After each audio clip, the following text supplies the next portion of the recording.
Hello and welcome, everybody. Welcome to the No Name Music Cast. My name's Tim, and this is Joy. And we always start our episodes with a tip of the day, tip of the week. I'm undecided whether it should be of the week or the day, but either way, we're going to have a tip. So Joy, I believe, has a great tip. So over to you, Joy. So I witnessed this recently, and then I've done it myself recently. And I just want to give you a heads up. When you are checking out at a checkout, I was just telling Tim about this blueberry catastrophe. There's a lady in front of me. She went to scan her blueberries. And you know, like the little plastic containers, I don't know if it's the same way in other countries, Tim, but you know, like the little plastic containers you get your blueberries and your raspberries and stuff, they're very flimsy. Mm-hmm. It happened to me once before too. When you go to scan them across the thing, be careful because the lid will fly off and your blueberries will go everywhere. Mm-hmm. True story. So I would suggest, my tip is to always put your hand on top of it. Another time this happened, so that I watched that happen to her, and I had a cashier who did my blueberries like that. And the same cashier, I got her another night at the Kroger's. And she did it with my eggs. She wasn't paying attention. She slid the eggs across and eggs went flying. So she might have just been not a great cashier. But my suggestion is when you have things that open, just put your hand on top of them when you're checking out or you'll make a mess. There we go. Just make sure it's fully sealed because you don't want an egg, raspberry, blueberry, strawberry, loganberry, lindenberry, whatever berry disaster in your hands. Well, Joy, I think it's like the Hyde. I thought you were going to be like the Hyde Park or something next. But I also at the same Kroger, this is another tip. It's a 2-for-1 really. I went to check out the other day, Tim, and I made the rookie mistake of not looking at my eggs before I got there. Somebody had taken a whole egg out of mine. Oh no. I had to go back and get some more eggs. So anyway, there's my tip of the day. Or a week or whatever. Marvelous. Well, the one I have, I did allude to this on the Instagrams, but my tip of the week is Kit Kats. Now, UK Kit Kats are great. I love UK Kit Kats, and they make different flavors and variants, but your standard UK Kit Kat is great. It's not Cadbury's chocolate, but it's a different kind of chocolate, but it's very good. US Kit Kats, on the other hand, the standard ones, are terrible. The chocolate, I like Kit Kats, but it's not great chocolate. No, the chocolate is greasy. It's got a weird flavor to it. I don't know, and it's just like chocolate slime almost. Even if you put them in the fridge, which you should never do with chocolate, by the way. But even if you do put them in the fridge, they're not great. It hasn't got a crunch to it. So I'd written off the humble Kit Kat, the US Kit Kat, as something I was never going to get involved with. So, roll forward to this week. I'm in Sheets in Fairlawn, and I was ordering some of their fine food. And as we all know, as we've described before for people who don't know, Sheets is a convenience store restaurant with a petrol station, gas station tacked on, not the other way. They're famous for their made-to-order food and all that kind of stuff. And I'd got a sub, and I don't know, wasn't feeling one of their like cakes or ice creams or all that sickly stuff they sell. And as I was walking back out, I saw it there beckoning me. And it's a Kit Kat Dark, like plain chocolate Kit Kat. And I thought to myself, do you know what? I'm going to roll the Kit Kat dice. I haven't had one of these before, and I'm going to try it. So I paid for my Kit Kat. Went out, sat in my car, seats about 5, and I don't know, broke my first little bit off, and I was like, this is exactly what I've been looking for. It has a crunch to it. The chocolate is not greasy, and I like dark chocolate anyway, and it was almost perfect. And I don't eat a lot of like chocolate bars, candy bars, but I can see this as being a new favorite, and it's come out of nowhere. I was not expecting that. I was not looking for it. It just happened. Well, you know, in like Japan and stuff, they have like crazy Kit Kat flavors. Have you ever seen those? Yeah, and the World Food Place that's in Blacksburg carries a lot of that stuff. They sell all those Japanese variants. Yeah, for some reason, the Japanese really like different, like they got matcha. There's even a cherry blossom, like strawberry. I've just watched videos of people eating all the various Kit Kats. Maybe, Tim, you'll have to go on a Kit Kat World Selection and just try all of them. Tell us what you think. I think so. We had some matcha flavored ones that Hannah bought one time from that place, and they're expensive because they're grey imported. But it was a different flavor. But I don't know. Can you better the standard US dark chocolate Kit Kat. I don't think you can. I mean, probably not. Probably not.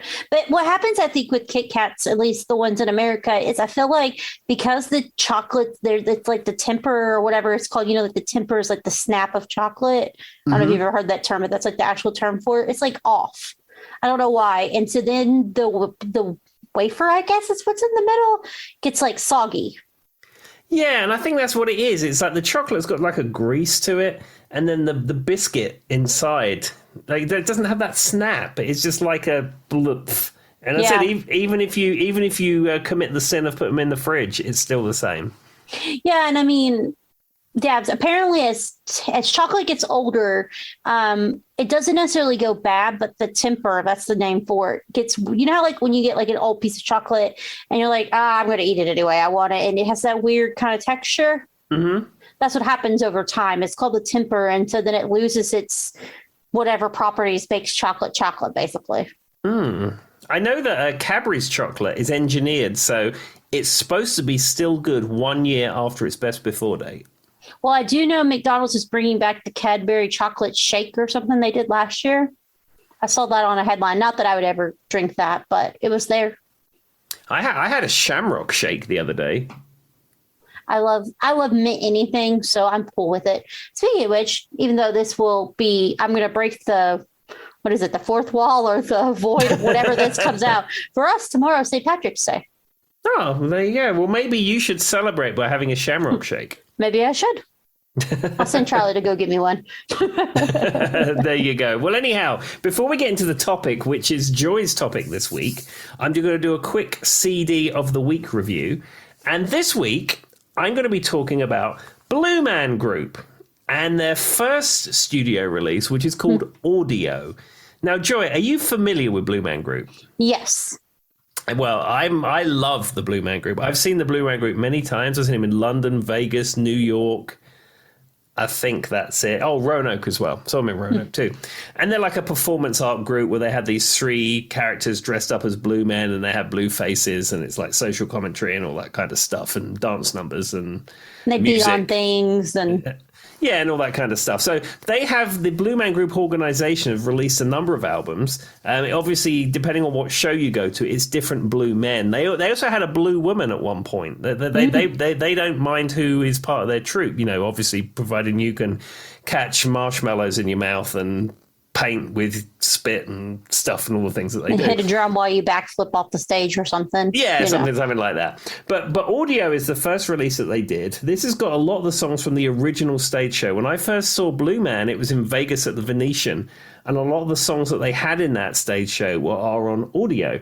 And you've got the classic Drumbone on there. You've got Endless Column on there. Utney Wireman, which is a favorite. Rods and Cones. PVC4. Classics, as I'm sure you will agree, Joy. They're the ones that are right on your playlist. Those are the ones, if I had, I'm not a huge Blue Man Group, person, like Tim is, but if I had to pick songs, those would be the ones I would know. Yeah. I would say the definitive Blue Man Group album is Live at the Venetian, which was only available as an iTunes download that you had to buy. And I do have it because I bought it at the time. And I actually shared it with Joy because I was so excited about Live at the Venetian. And that is probably my favorite album of theirs. But anyhow, I would recommend checking out Audio by Blue Man Group. They have other albums. They have The Complex. They have The Complex Live. And they came out with an album called 3 not that long ago, which is pretty good. But it all starts with Audio, and I highly recommend it. It came out in 1999, so... I was 9 and Tim was 104. Yeah, I was 103. Oh, my bad. So, Tim, for the audience, if you could pick out 2 songs, which 2 would you recommend? Off this album, I would say Utney Wireman, absolutely fantastic. The live version is better, but that's where it starts. And I do like Rods and Cones. That is a good track too. So I think Rods and Cones is my favorite. Yeah, they're my main 2 picks off of Audio. So there we are. That's CD of the week, Blue Man Group Audio. Okay, so we're going to get into this week's topic. Now, this week it's Joy's turn to pick the topic. And as always, I don't know what she's going to pick. And she always surprises me. So, Joy, it's over to you. And Tim's going to have a hard time thinking of a title for this one. So I was watching something, and I think it was Alice Cooper, and they were talking about wild fan stories. So then I was like, ooh, what if we did an episode about like the wildest like things that fans have done to musicians, like on concert or so. I mean, I've got like 7 links and went down a rabbit hole. There's no way we'd be able to cover everything that I looked up, Tim.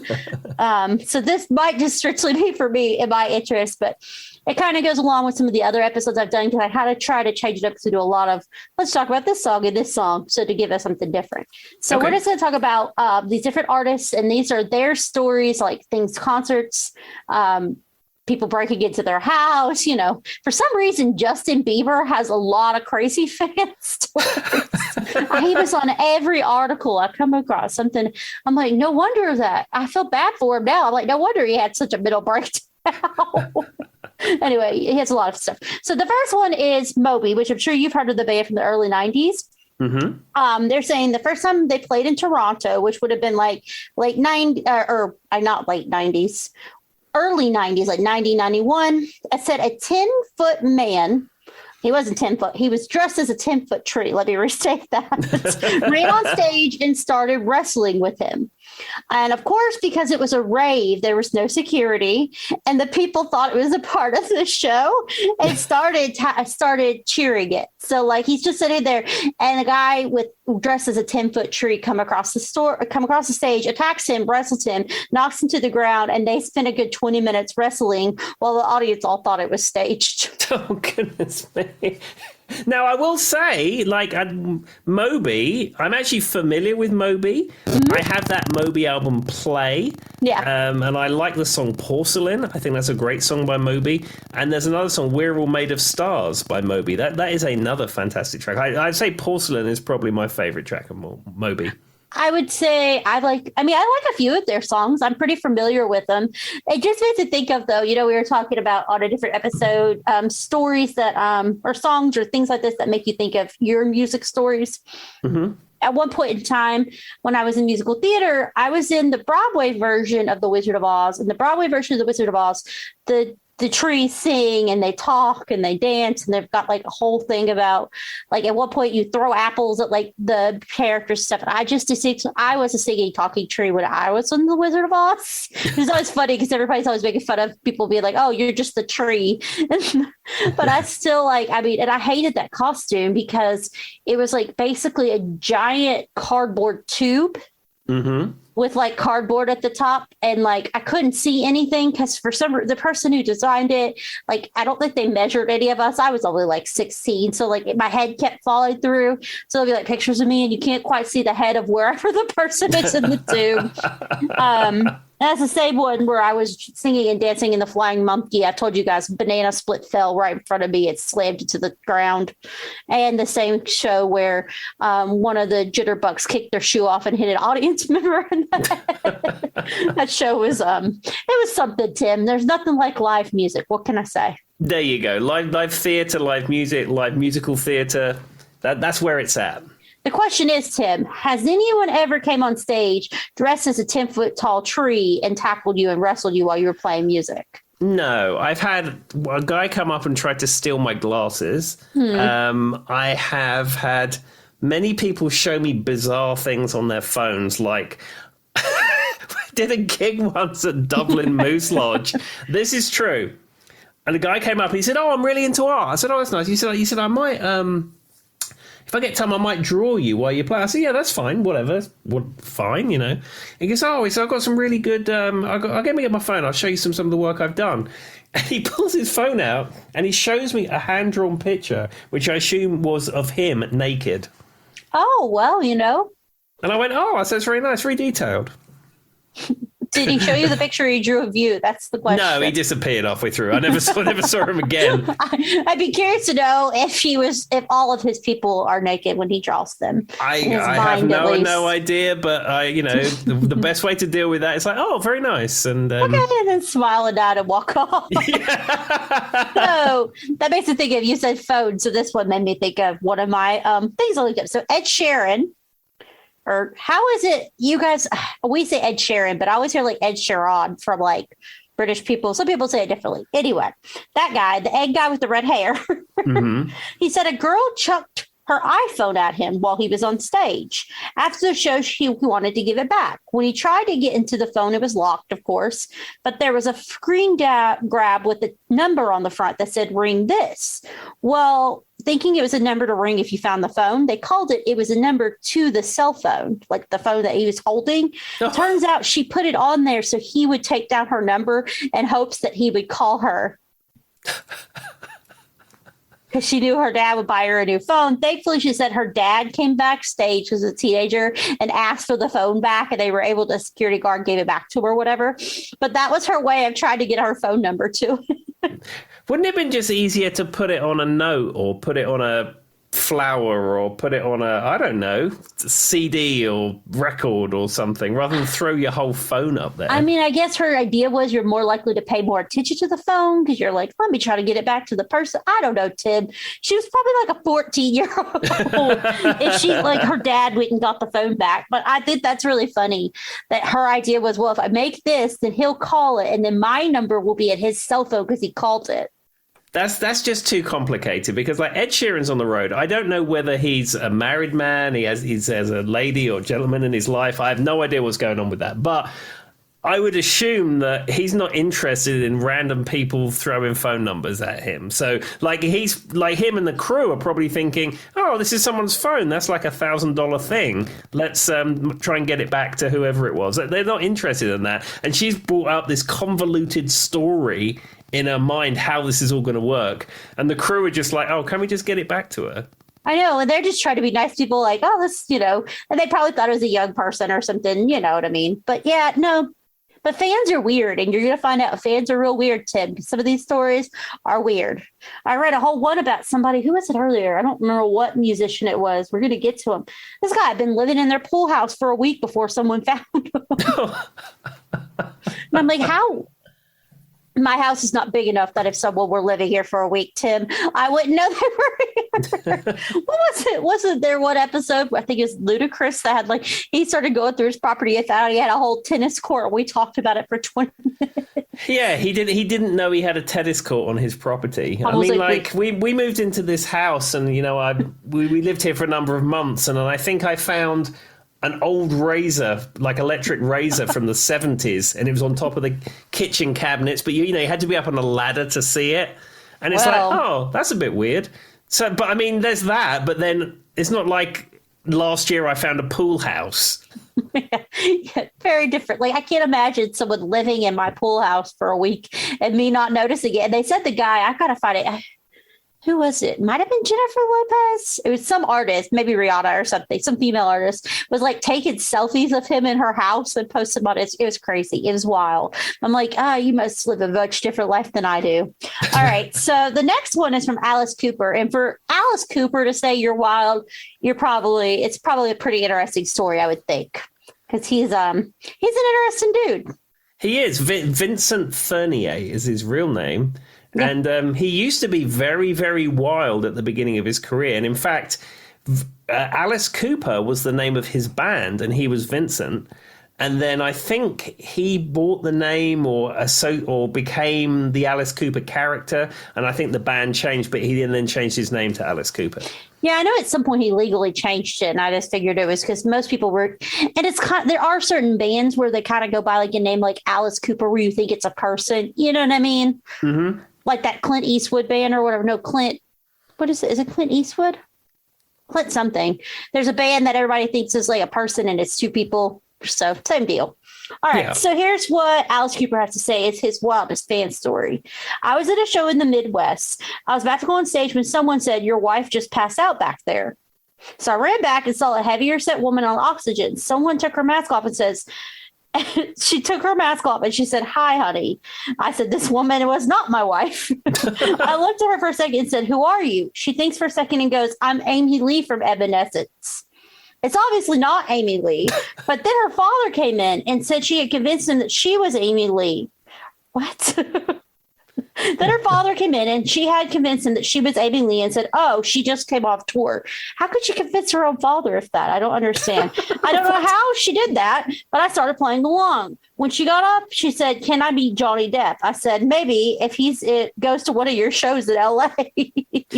Then she said, "Doesn't he play guitar for you?" I said, "Sometimes." Then she got up and walked away with her father. I had to go back on stage, sitting there thinking to myself, what was that and what was the bizarreness? I still don't know what happened. Yeah, that's weird. I think it's just another one of those things where somebody is trying to do anything just to meet their idol and get backstage and get the attention. But it seems like a very bizarre story. I mean, why would you want to say that you was Alice Cooper's wife on Oxygen? I mean, that's just not cool. Then when Alice Cooper shows up, tell him you're Amy Lee. Like, no offense, but people know what Amy Lee looks like from Evanescence. And if you don't look like her, it's going to be pretty obvious. Sure. I mean, I know Evanescence. They're a great band. I got some of their albums. I know exactly what Amy Lee looks like. I would know what Amy Lee looked like if she walked in this room right now. And you know, if you saw someone on a gurney, you'd go, "You're not Amy Lee." And then the weirder part is, why Johnny Depp? Well, because Alice Cooper he plays in a band called the Hollywood Vampires, which has Johnny Depp on guitar, and Alice sometimes sings. I was actually watching a whole documentary today on the Viper Room, because, you know, he goes in and plays. He used to play with bands and stuff at the Viper Room. And it was just random, though, that was the first person she came up with. Can I meet Johnny Depp? Anyway, but that would be strange, though, like after that happened, to have to go back on stage to him and just be like, okay. Like, anyway, I mean, I guess she got her wish. She got to meet him, kind of. That's true, but I mean, you know, when you get in the zone, when you hit the stage and you get in the zone, often that stuff just goes out your brain. Yeah, I mean, he probably forgot it, and then after the show, started thinking about this weird. You know what I mean? He was like, "What in the world happened?" Exactly. Weird. Yeah, I mean, I can't think of any time in my life that's been quite that weird, but. A bigger one so you had Phil from Pantera. He was saying the weirder thing for him, and I've seen this stuff happen, is watching people. He said he used to think it was weird at Pantera concerts because people would just like death dive off of anything they could find, like go like box seats up and just like fall off or jump off for like 30 feet and hope that someone catches them. He said he was always really worried he was going to witness someone actually not get caught. And I've seen that happen at Warped Tour, and it makes me, or even just the idea of body surfing across the stage or like across the audience, I would be so scared someone would drop me. Yeah, I've never been to a concert that rowdy that has stage diving, but I've seen it done on videos. And like you say, my worry is that someone dives off a balcony or dives off a stage, then nobody wants feet kicked in their head, and they all move out of the way, and that person's just going to land straight on the floor. Well, and have you ever been in the audience when people are like body surfing and you constantly have to move your arms to like push them? It's really, some people are, myself included, aren't that skinny. And I wouldn't want to make people push 190 pounds of me around you know what I mean, for a concert. Charlie did it once and someone stole his shoes and threw them across the thing. I went to see the Levelers once in Brighton. And that was probably the rowdiest concert I've ever been to. And I was with some people who were really big Levelers fans, and we were near the front. And I don't think it got into the realm of stage diving, but it was very rowdy. And there's a lot of pushing and shoving and mosh pit type thing. And I said to him, I said, I'm done. I'm gonna enjoy this concert from the back where that's not happening. I'm too old for this. Yeah, I've never been one to want to deal with that. But yeah, I have seen it happen. I do remember, though, there was one I went to, and I don't remember what concert it was. I just remember being really annoyed because people were just jumping up and body surfing, and every 5 seconds there'd be like someone that was like, you have to kind of help.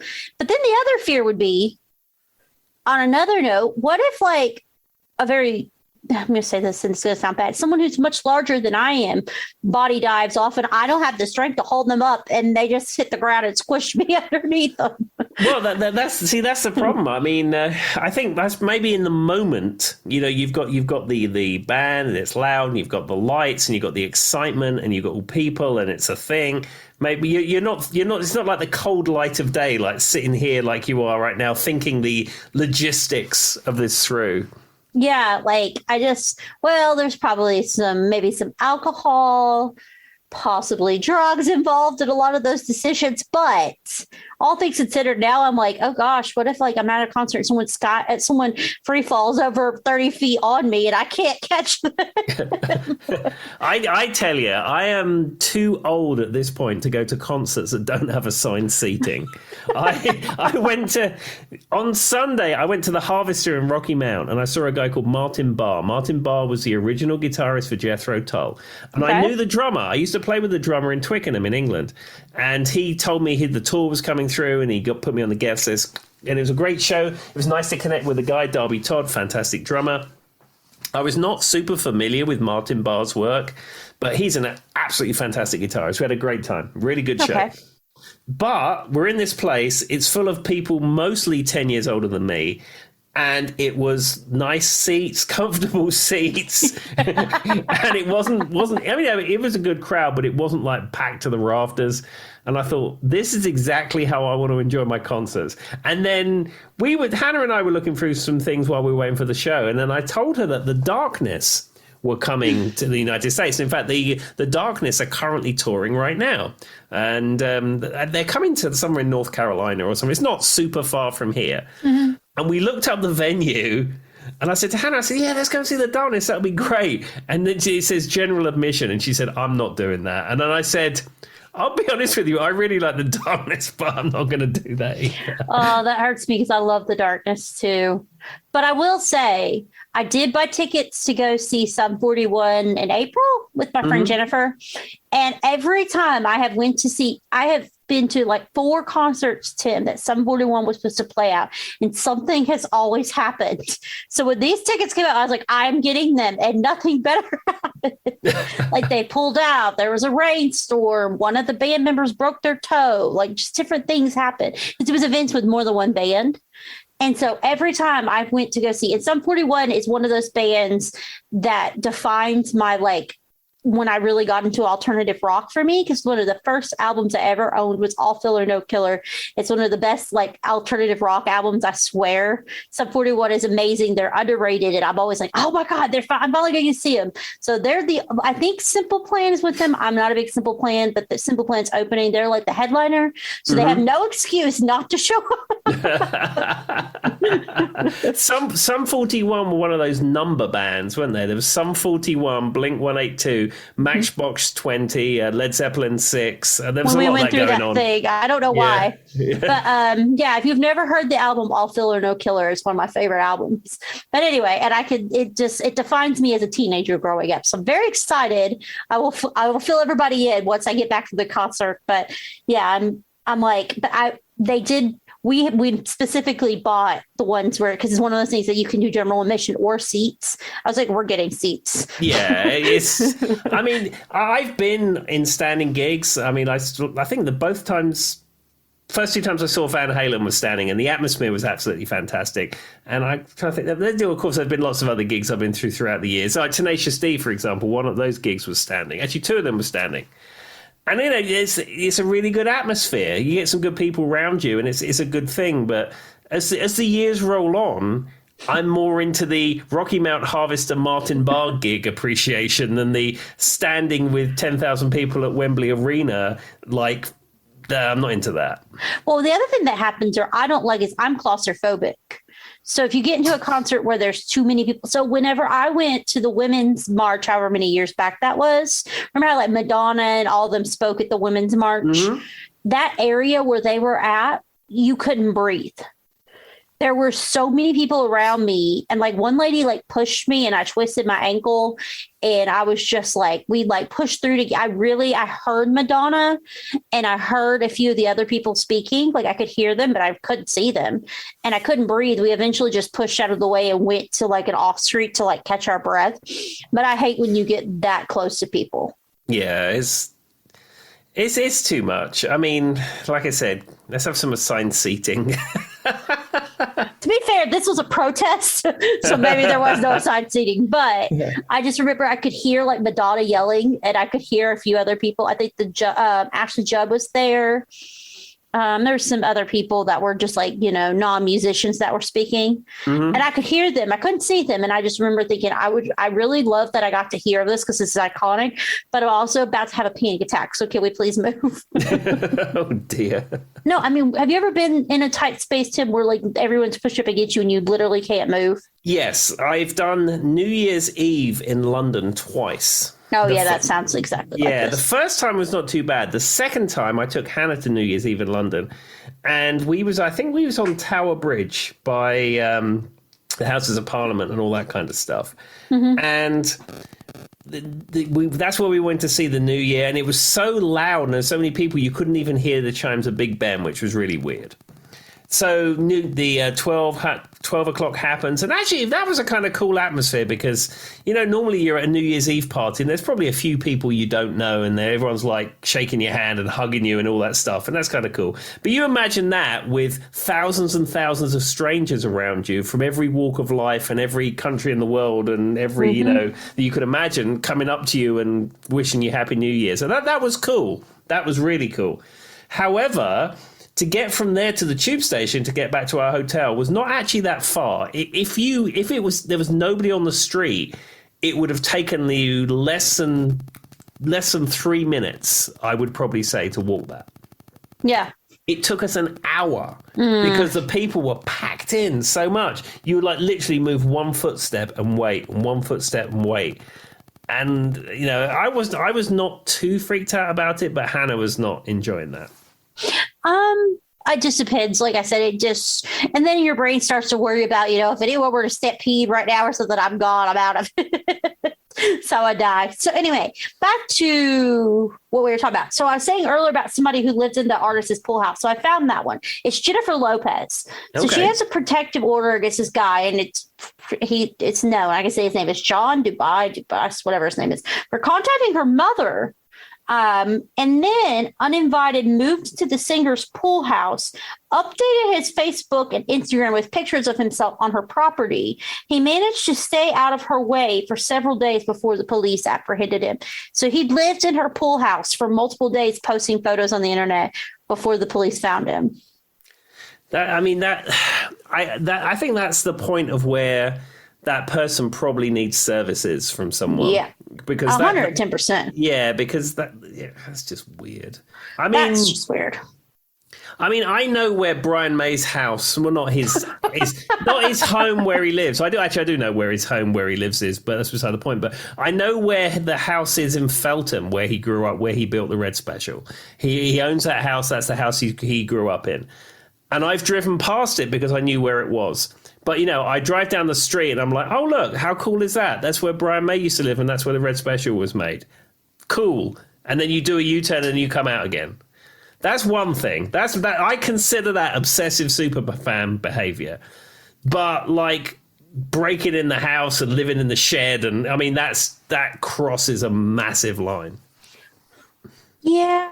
And they say that those people go through, and it's kind of like, how like that one person with Jodie Foster, was it Jodie Foster where he tried to kill her once? Jane Fonda, that's what I'm thinking of. Jane Fonda? I think Jodie Foster was the guy who tried to kill Reagan. Said he was trying to impress Jodie Foster. I'm right. So it was Jodie Foster. And there's another one I remember reading about. They say like they go through a point where it's like, if they can't have you, no one can. And that's why they they attempt to kill them. And that's when they breached craziness. Of course, fame's going to bring that out in people, unfortunately. Sadly, it's a delusion. A lot of people with schizophrenia have those delusions. And so. Mm-hmm. Yeah, it's just, that's a line that gets crossed and that person needs help. Mm-hmm. It is. And but that one just tripped me out because I'm like, how did he manage to live there for that long without anyone noticing? Well, as you know, a lot of these wealthy celebrities live in these massive sprawling houses. And then because of their various commitments, they may not live there the whole year round anyway. They probably have a staff or a groundskeeper or something. But like the likes of you and I just live in a small house. Like, like we've said before, we know exactly what's on our property. But like if you live in a big mansion, you'd maybe have a pool house, and then maybe you'd have like another property where your tennis court is, and then you'd have a side house or something. So you couldn't be in all those places at once. Yeah, I mean, it makes sense, but it still seems very odd to me. And I don't know how. And then it said something about previous to this, she already had an order against him because he tried to contact her mother. And I'm like, how do you go so far as to find the mother's phone number? Like, how did he find this information? Well, Just I mean, weird. As you know, you can on the internet hear that white pages thing because I've Googled my name and it comes up with all your information, and I'm sure. If you're that obsessive about it, you look on Wikipedia and you say, "Oh, the parents are called this and this," and it's you could probably figure that out.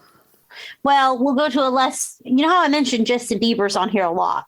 I got two from Justin Bieber that are just kind of crazy, but this one is a man underwent plastic surgery to look exactly like Justin Bieber.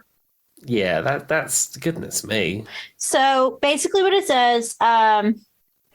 His name is Toby Sheldon. He is 33 years old. He spent $100,000 on plastic surgeries to make him look like Justin Bieber.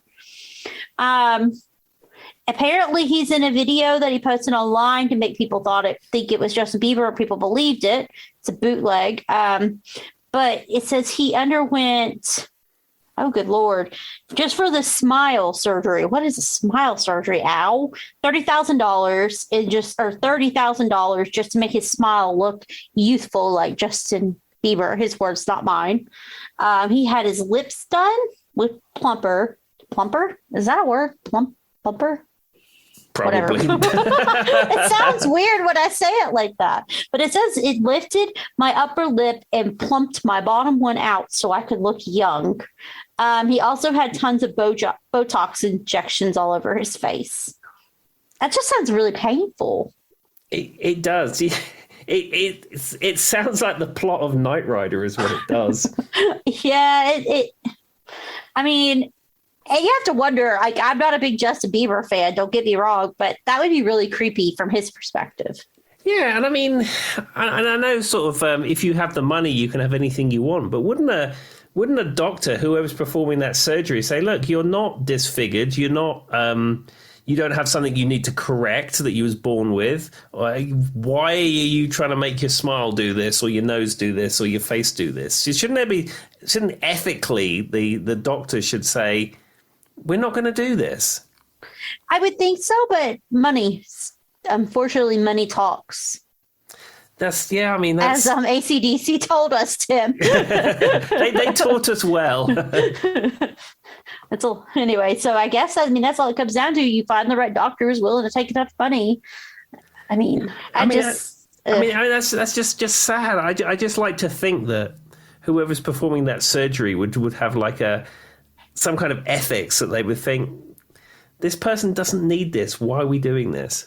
Well, to speak on Justin Bieber again, a young girl, I say young girl because she was only 16, I won't use her name, so she's a minor, bought a used water bottle from Justin Bieber for $624. What? Yeah. So back in 2010, person's name I'm not going to use, and her mother briefly met Justin Bieber during a promotional stop at a local television in New Zealand. As Bieber entered to get his makeup done, he took a sip from a sparkling water bottle, and only to put it down. Apparently, he didn't like the water. He said, ew, what's this? But you can't blame him for getting worked up. That's just the filler of the article. But basically, where is it? Somebody else picked up the bottle, put it out on auction. The girl that was there that watched him do this found it. They'd agreed, the person who put it out on auction agreed to put all the proceeds to charity. But the girl at the auction who watched this happen, watched somebody else pick up the water bottle after that happened, went online and bought it for $600. That's a lot of work. How do you find the person who specifically was there, picked up that water bottle after leaving this event, and spent $624 for a bottle he took a sip of water from? I don't know. Again, if you're an obsessive, there's I consider myself a super fan of things, but then there's like obsessive super fans. Yeah. Well, here we go. Here's another one, and this one's funny because this person's been in all the headlines here recently. Unless you've been under a rock, Mr. Kanye West. Mm-hmm. A woman legally changed her name to Miss Kanye West. Back in April of 2011, Risa legally changed her name to Miss Kanye West. She also has his name tattooed in a place I won't speak of in order to prove her beloved love. In response to the claims that people will call her crazy, said these haters don't know Kanye, and that's the only person I care about. Yeah, that's got elements of delusion about it. I mean, again, a lot of these people probably really need to seek professional help, in all honesty. Yeah, but I love music too, but man. I know. I mean, I used to be in the Queen fan club back in the day. You could used to go there. It was in London. And they used to do events where they would do bus tours, and they would take you to Freddie Mercury's house, and they would take you to studios where things were recorded, and they would take you to Wembley Stadium and show you the entrance where the band came in and all this kind of stuff. And, it was I'm a fan, and it's interesting stuff. But you would meet some people on those tours where for me, it had crossed the line where it's not healthy anymore. Where, I can imagine. I like the music of Queen. It's great. I listen to it today. It's my favorite band. But I can also recognize when stuff isn't good, and I don't want to listen to it all day, every day. But you hear to speak to these people, and they're like, "Oh, well, I always wake up in the morning and I listen to jazz, and then blah blah blah, and then probably I listen to this at this time, and I listen, and it's just like that's their 100% focus of their existence, and I don't know. I think at that point it crosses the line of is not being healthy. Like, I love Knight Rider. Yeah. I watch it every week, but I'll be the first one when I'm watching it. If something's ridiculous, I'll laugh my head off and tell you it's ridiculous. Yeah. Well, and it makes you worry though. Like, I can't imagine as a celebrity. Now, Tim has said that he hasn't reached the stash yet because he still has to move his own bags when he's and his own amps and his own guitars. And one thing he wanted was just not to have to do that, but that hasn't happened yet. I can't imagine a celebrity always like having to wonder, is this a crazy one or is this a normal one? And I also come to defense because you'll see a lot of musicians and stuff. They get a lot of backlash if they're not always on, right? Like, they meet with a fan and they're not at the top, like they're not in a happy-go-lucky mood, and they get some story saying they're mean on the internet. I'm not always a happy-go-lucky person either, and I can imagine always feeling like every time you come in contact with someone, Tim, you have to be, Sure, and I mean, what often will happen is that when I play a gig, you get people come up to you and say it's great, and then you get people come up to you and tell you you're a great guitar player, and it's very complimentary. It's incredibly complimentary. But like, if you've just played a gig for 2 or 3 hours and you're tearing your equipment down, and really your focus is to throw the stuff in the car and get home because it's 2 a.m., the fourth person that comes up to you that tells you it's a great gig and tells you it's a great guitar player and all this kind of stuff, you're over it. Yeah, I'm kind of over it. And I don't mean to sound ungrateful, because I'm not, because people come along and watch and they appreciate it, and that's really nice. But it gets a little wearing, if you know what I mean. It does, because even I've had those perspectives. Sorry, guys, that was me if you heard a noise. Tim has very well that I have a new desk and I don't know where my body is in reference to it. But that time I accidentally kicked it. I didn't bash it with my hands like normal. But what I was going to get at is and sometimes for me where it's been musical theater things, like when I was in Cats the musical, I was wearing a fat suit. And I had cat makeup on, and it was 100 degrees, and people would want to talk to you. And that show I did for like 6 months straight every weekend. Like, it was a local like tour type thing, and we were going. Do you know how hot it gets in a fat suit, Tim? I would imagine so. Dressed as a giant cat. I'll put the picture in the Facebook. Write that one down. I'll put the picture of me as the giant fat cat. But I mean, I was sweating. I had makeup on. I had just literally did a tap dance in a fat suit in front of everybody. So I was over it, right? Like, and so it was really fun for about the first 10 minutes. And then after that, I'm like, okay, I'm over it. Like, this is fine. I'm glad you guys liked it, but I just want to go take this off and go home. Like, so I get it. And I can't imagine having to live your life like that constantly. That would be, I mean, it's the price of fame. And I don't know. I mean, my experience with that kind of stuff is very small. I play in local bands, so I mean, I don't have thousands of people trying to get backstage to meet me or anything like that. But just my interactions is like I play most weekends, and my interactions and I can't imagine what that would be like times 50. Yeah, and and these people are doing it, nonstop tours, the same tour over and over again, and all 50 states, and then they fly to Europe, and then they're in Australia, and it's like I can't even imagine. Exactly. But anyway, I think that would be my fear is like, I would be the one they'd just be like, oh, she's so mean because I didn't shake every hand as I walked in the building or whatever. All right, so Joss Stone is the next one on my list. Mm-hmm. And this guy was actually found guilty. So it took a jury all of 4 hours of deliberation to find Junior Bradshaw and Kevin Liverpool. I didn't know there were people with the last name Liverpool. Is that what the city is named after? Maybe. I mean, like Southampton is a last name, like Amanda Southampton from Southampton. Oh, there you go. Well, I don't know if Kevin's from Liverpool, but that's his last name. Kevin Liverpool, guilty of conspiracy to murder and rob Joss Stone. Oh. The two set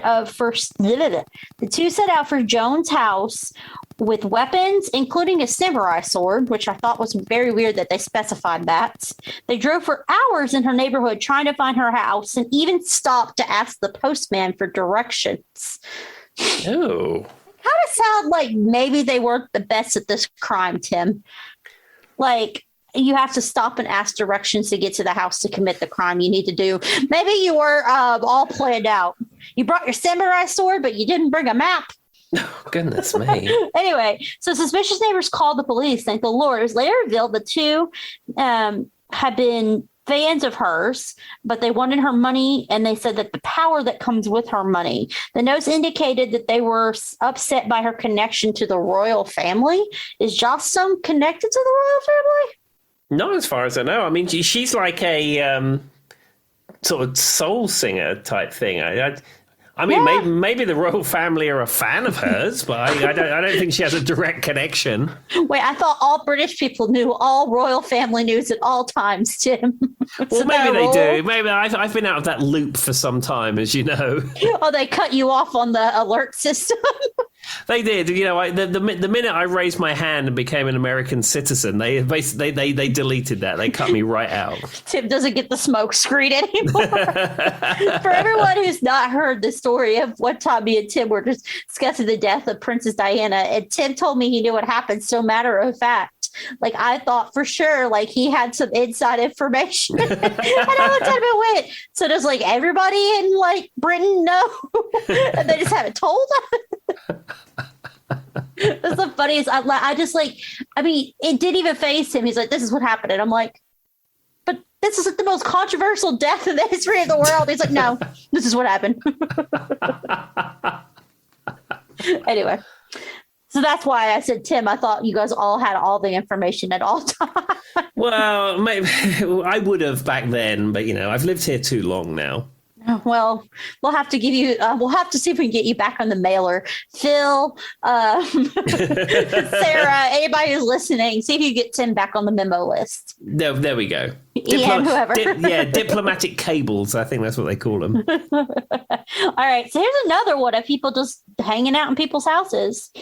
So Diddy has been known. P. Diddy is known for. I guess he had an apartment, like a kind of like a larger apartment, Queens, New York, that got broken into. Mm-hmm. And he also has an East Hampton home that got broken into. The one in the East Hampton home was somebody named Humine Taylor. They came in, ate food, drank his alcohol, drank soda, then went to sleep in the bed. Ew. And then 11 years prior, Taylor was arrested in a similar charge at one of Diddy's other residences. But it doesn't say he did anything. It's like he just went in there and had a meal and went to sleep. I mean, even still, it's still breaking and entering. It's still theft of property. I'm not saying that he didn't do that, Tim. It's just weird to me to go to that extreme.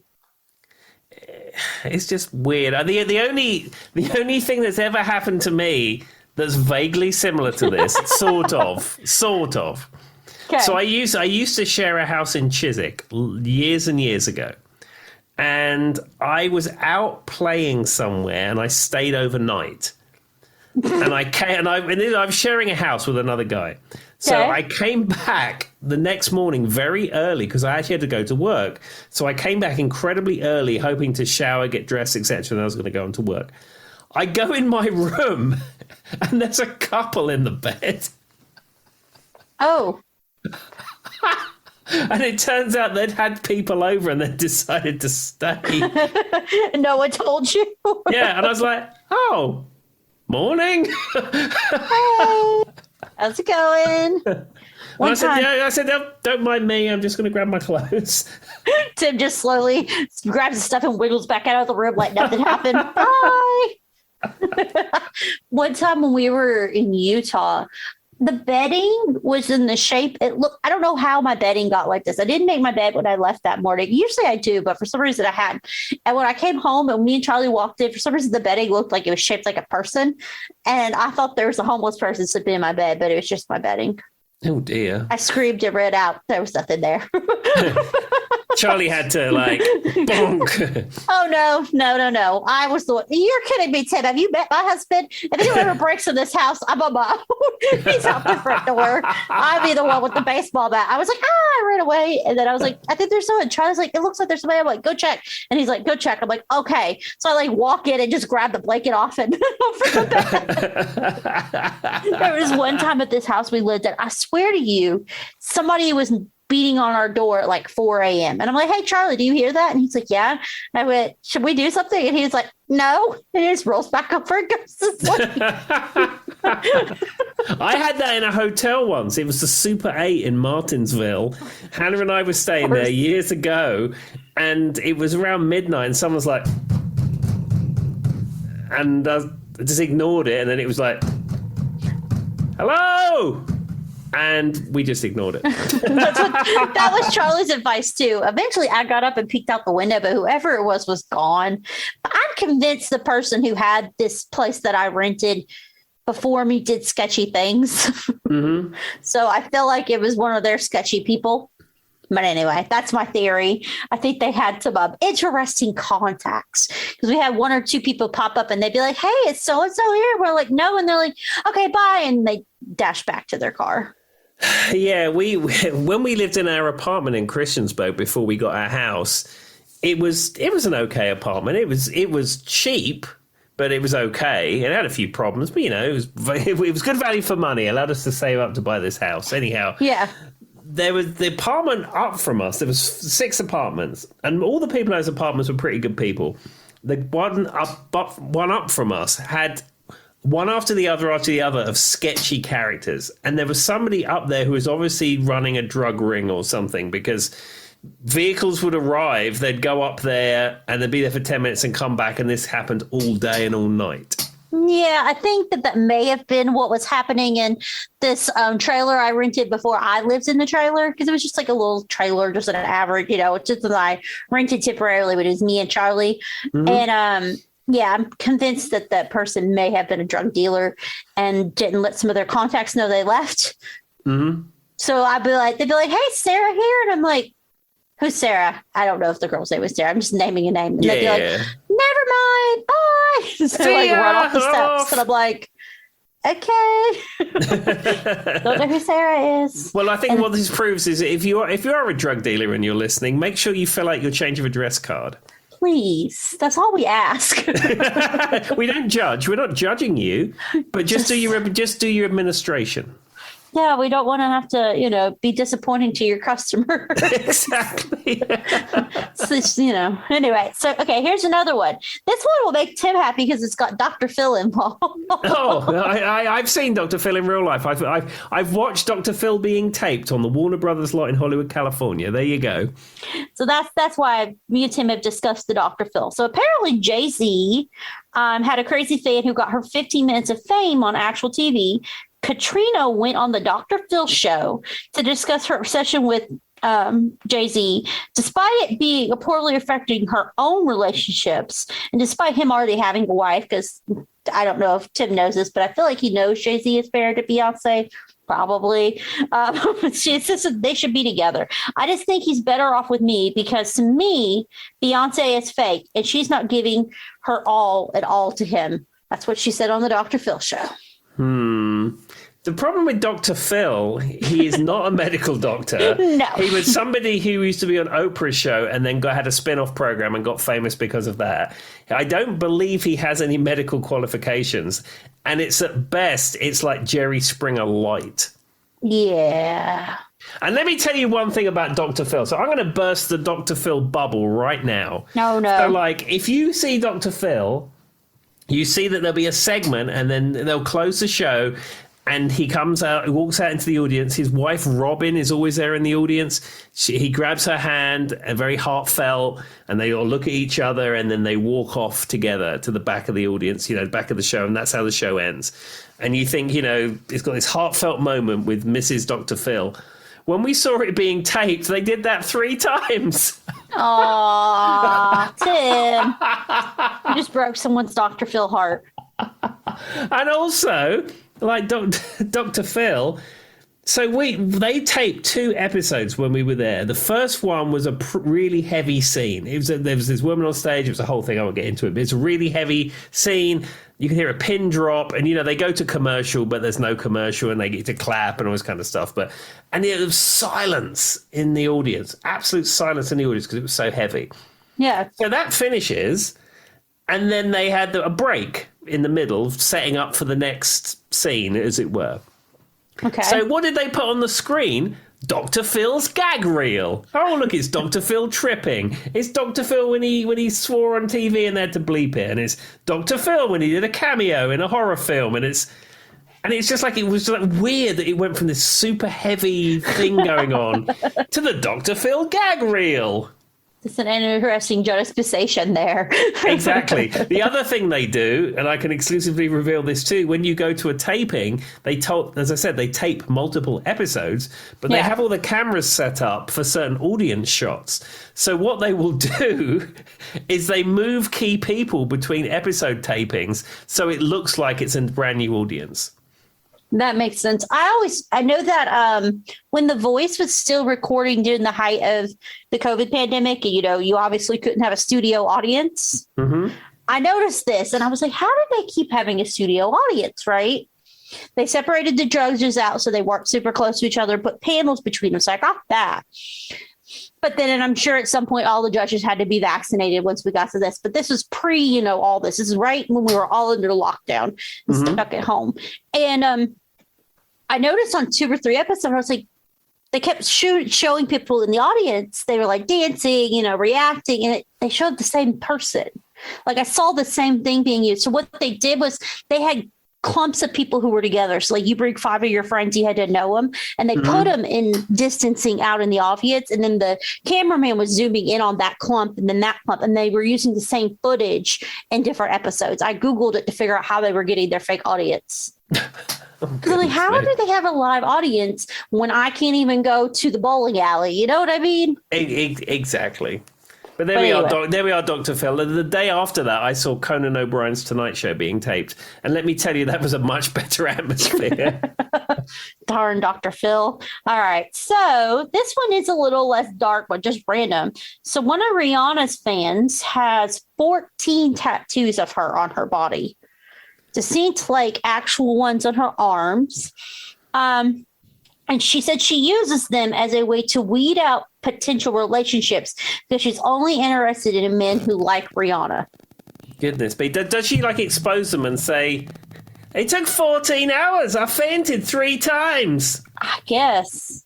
She probably says exactly like this because this lady looks British. So maybe Tim, but yeah, I can see a very distinct one from her on her arm. And the lady's got really small arms, so it's kind of small, but 14 tattoos. Yeah, that's too much. And I feel like she's using it as a way to weed the men out, but the men are like, you have how many tattoos, and they're piecing out on their own. Yeah. I could be wrong, but I feel like it's a mutual. And also, how does that person know that 20 years after the fact, they're still going to like Rihanna. What happens if they wake up one day and decide that, oh, Rihanna was no good. I'm now I don't know, insert name of other person. Justin Bieber, apparently, because he's the fan favorite. I don't know. Maybe she becomes a belieber or something. So I will say, for our friends out there, here's my other tip. I have multiple tattoos, but my first tattoo I got was on my back. And I'm actually happy with this decision. And here's why. I was on the fence if I wanted it. Now I'm happy with it. It's been, 10 plus years, whatever. If you're on the fence and you think, I would really like a tattoo, but I'm worried about what I'll think of it in 30 years, get it in a place where you can't see it. Get it on your back. I don't see it, Tim.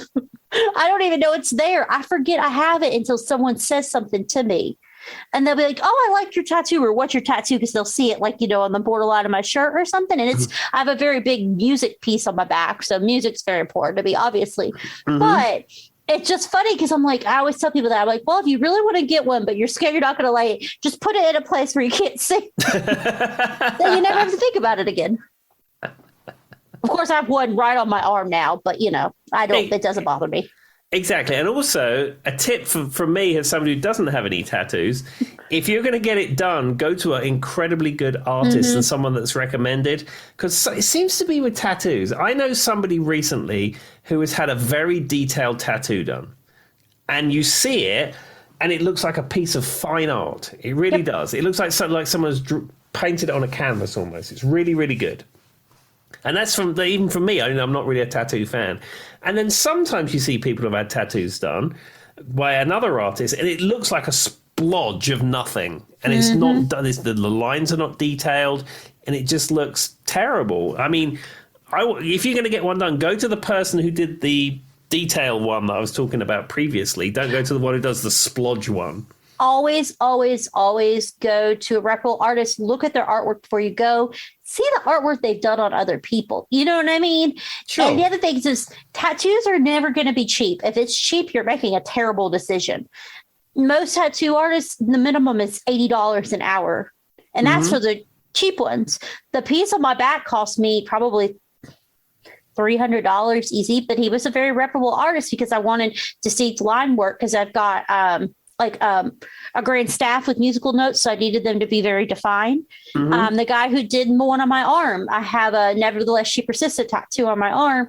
He was known for his ability to do the pretty writing. So I piece my artists out, and that's very important. And always, for sanitation reasons and things like that, that's another thing you need to pay attention to. Always, always, always. And like you said, look at somebody else who's done their work. There's someone I know who a lot of people I know go to. I'm not going to name names because some of them might listen to this. And I think he was a good tattoo artist at one point. I think this person has gotten older.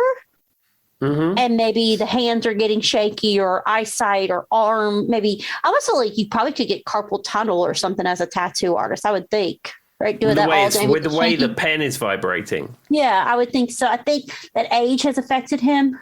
And I saw this one he did. There's someone I know who got, I think it's a Fender, like the fretboard with the strings. The strings are wonky.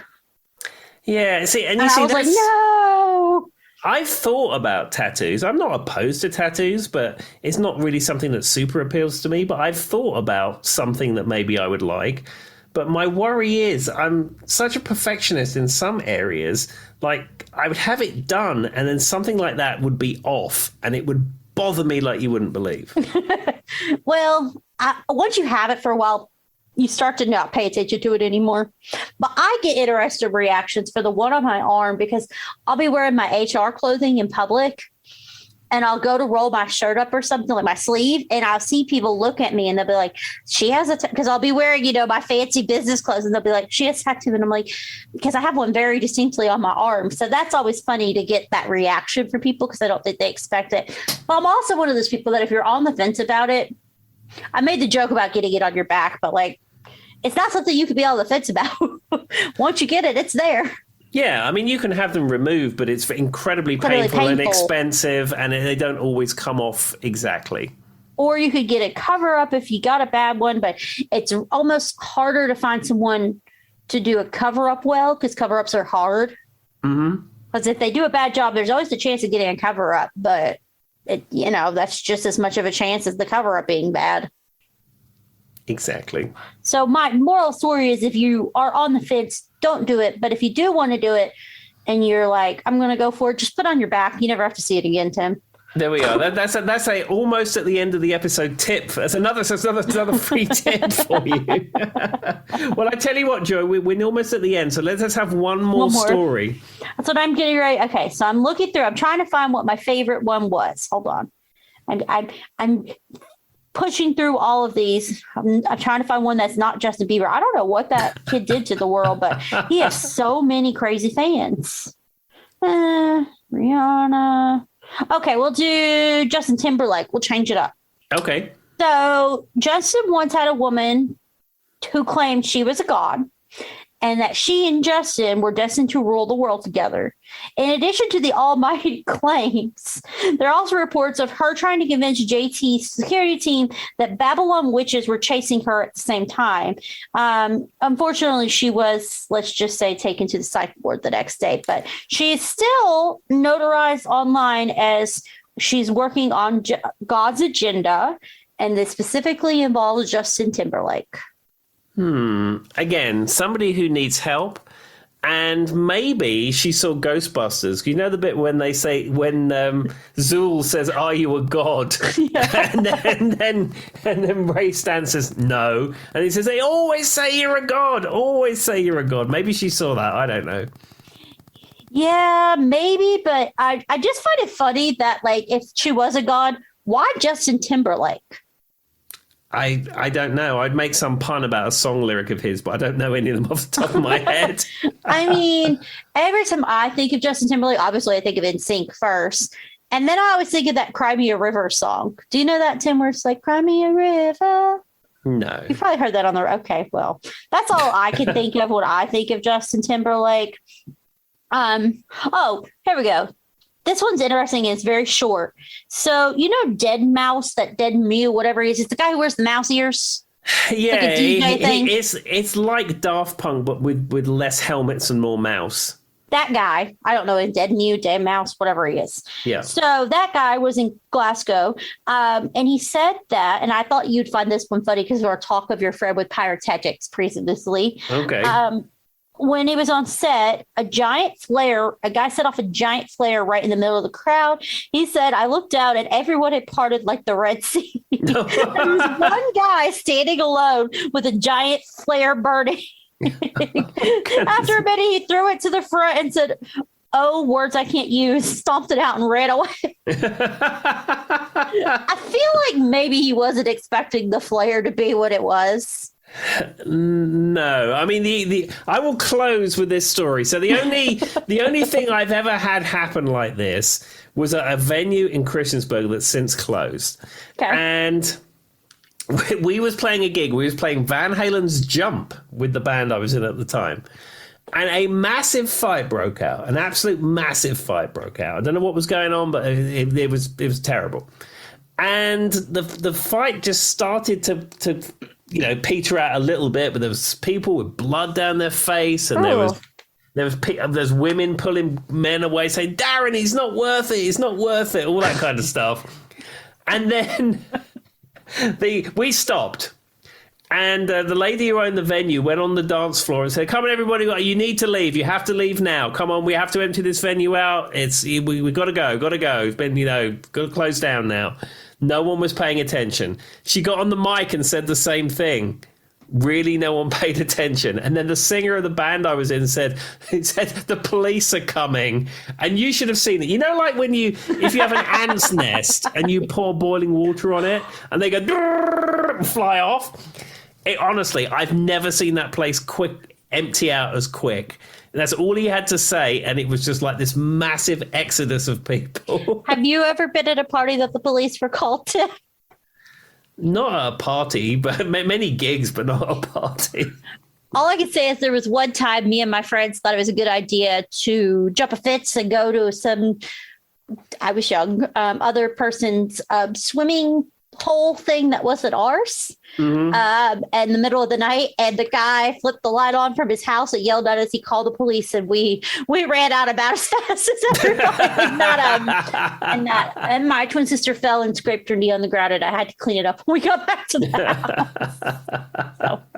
Well, there we go. With stories of illegal night swimming, we will leave it there for this week. We will see you later. Bye-bye. Bye.